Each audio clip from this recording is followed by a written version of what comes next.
Halo, assalamualaikum warahmatullahi wabarakatuh.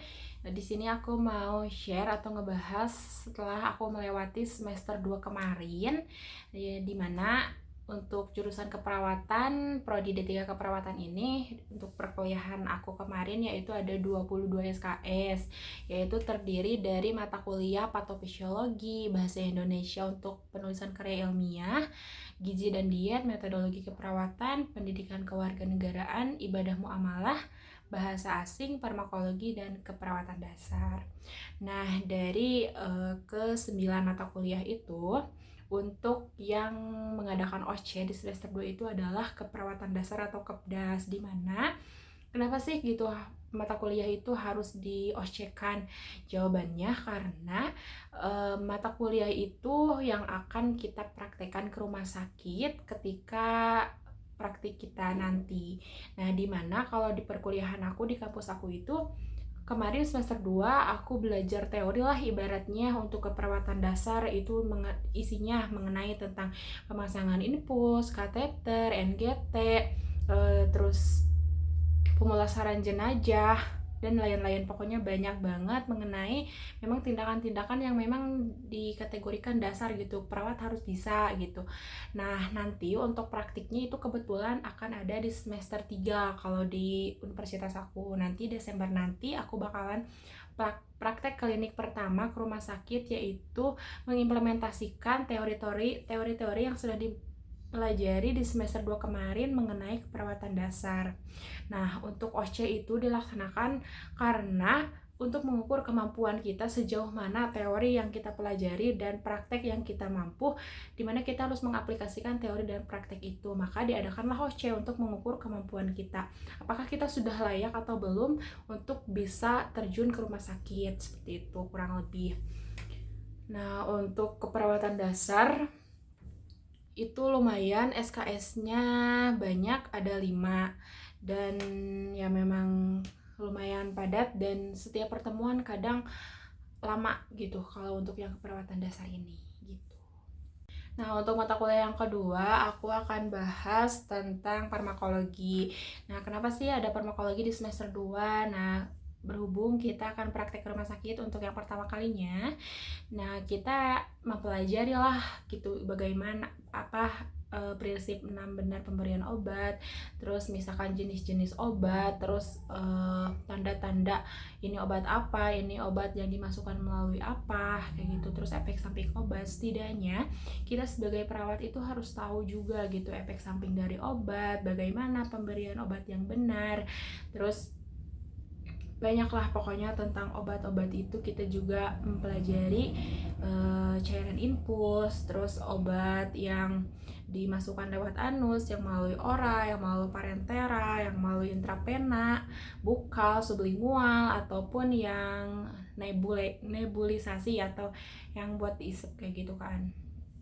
Nah, untuk farmakologi itu kebetulan 3 SKS dan lumayan cukup pusing dan ribet.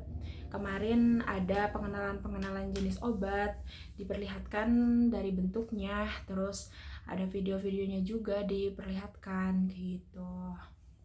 Nah, untuk yang ketiga, di sini aku bakalan bahas mengenai bahasa asing.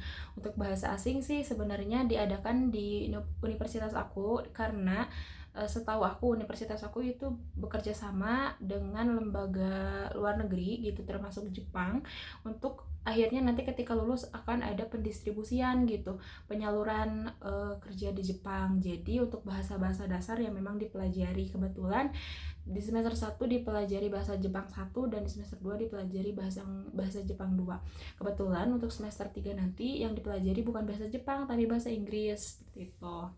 Selanjutnya yang keempat, ibadah muamalah. Tapi karena universitas aku berbasis Islam gitu, jadi diadakanlah mata kuliah ini gitu. Nah, untuk semester 2 juga ternyata untuk mata kuliah yang kelima itu masih ada pelajaran kewarganegaraan atau Pancasila ataupun PKN. Nah, di mana semester 1 juga aku mempelajari PKN 1 dan di sini dipelajari lagi pendidikan kewarganegaraan. Jadi ada 2 kali aku bertemu dengan atau kuliah PKN gitu yang biasa kita pelajari di SD, SMP, SMA gitu, ternyata masih ada di perkuliahan, termasuk di jurusan mata kuliah keperawatan. Nah, kebetulan untuk mata kuliah PKN ini di semester 2 itu kita melakukan riset kecil-kecilan di mana kita mewawancarai instansi-instansi yang memang bersangkut paut dengan kenakalan remaja, penyimpangan remaja, kemacetan, terus etos kerja dan korupsi. Nah, di mana kemarin itu aku melakukan survei yang mana aku juga melibatkan instansi-instansi seperti kepolisian, desa, dan lembaga lainnya untuk mencari informasi bagaimana fakta yang sebenarnya terjadi di lapangan mengenai isu-isu tersebut. Untuk yang keenam, itu ada mata kuliah metodologi keperawatan. Nah, di mana dalam mata kuliah metodologi ini aku mempelajari tentang askep asuhan keperawatan, dan dimana kita kemarin dikasih tugas sama ibunya buat cari kasus dan kita bikin berupa LP dan juga askepnya gitu. Untuk metodologi keperawatan ini ada 2 SKS. Dan untuk mata kuliah yang ke-7 itu ada gizi dan diet. Untuk SKS-nya 2 SKS. Sudah pasti ya, dilihat dari judulnya juga pasti itu adalah mempelajari tentang kebutuhan gizi dan diet-diet apa saja yang biasanya dilakukan sama pasien untuk menunjang kesembuhan pasien.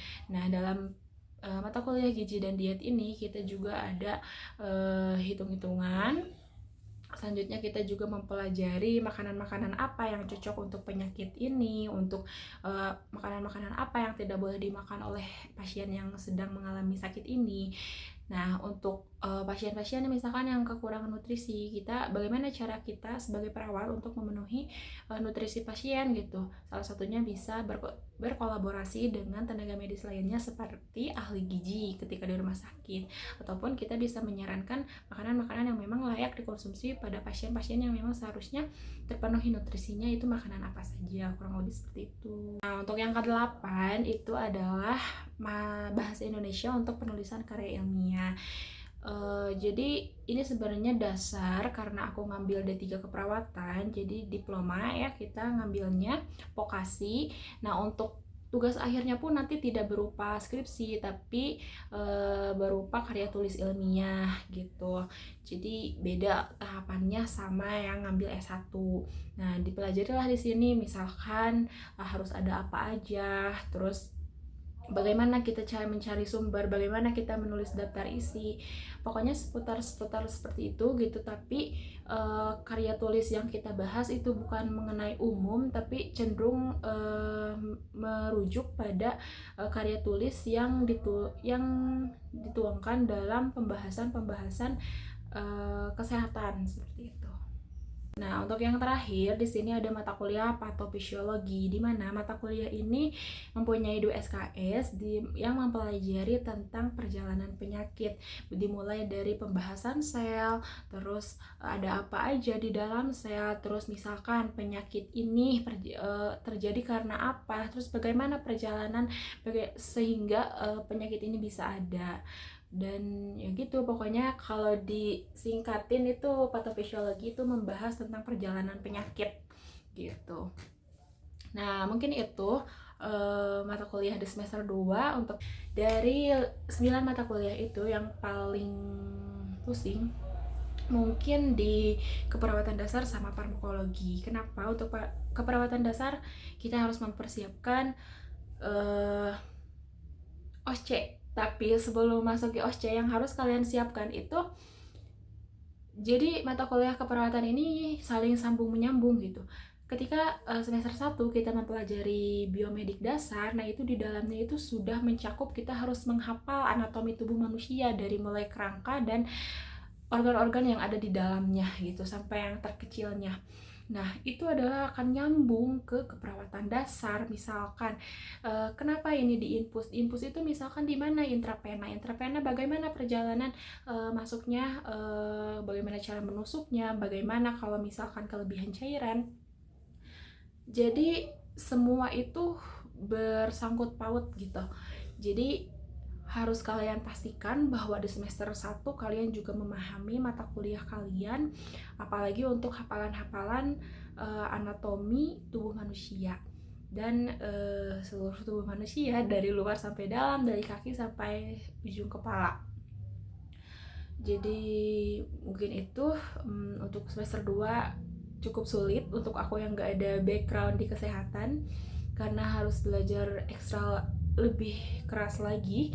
Dan yang aku rasa benar, ketika kita naik semester itu pelajaran-pelajaran yang dibahas tentu bobotnya itu makin meningkat.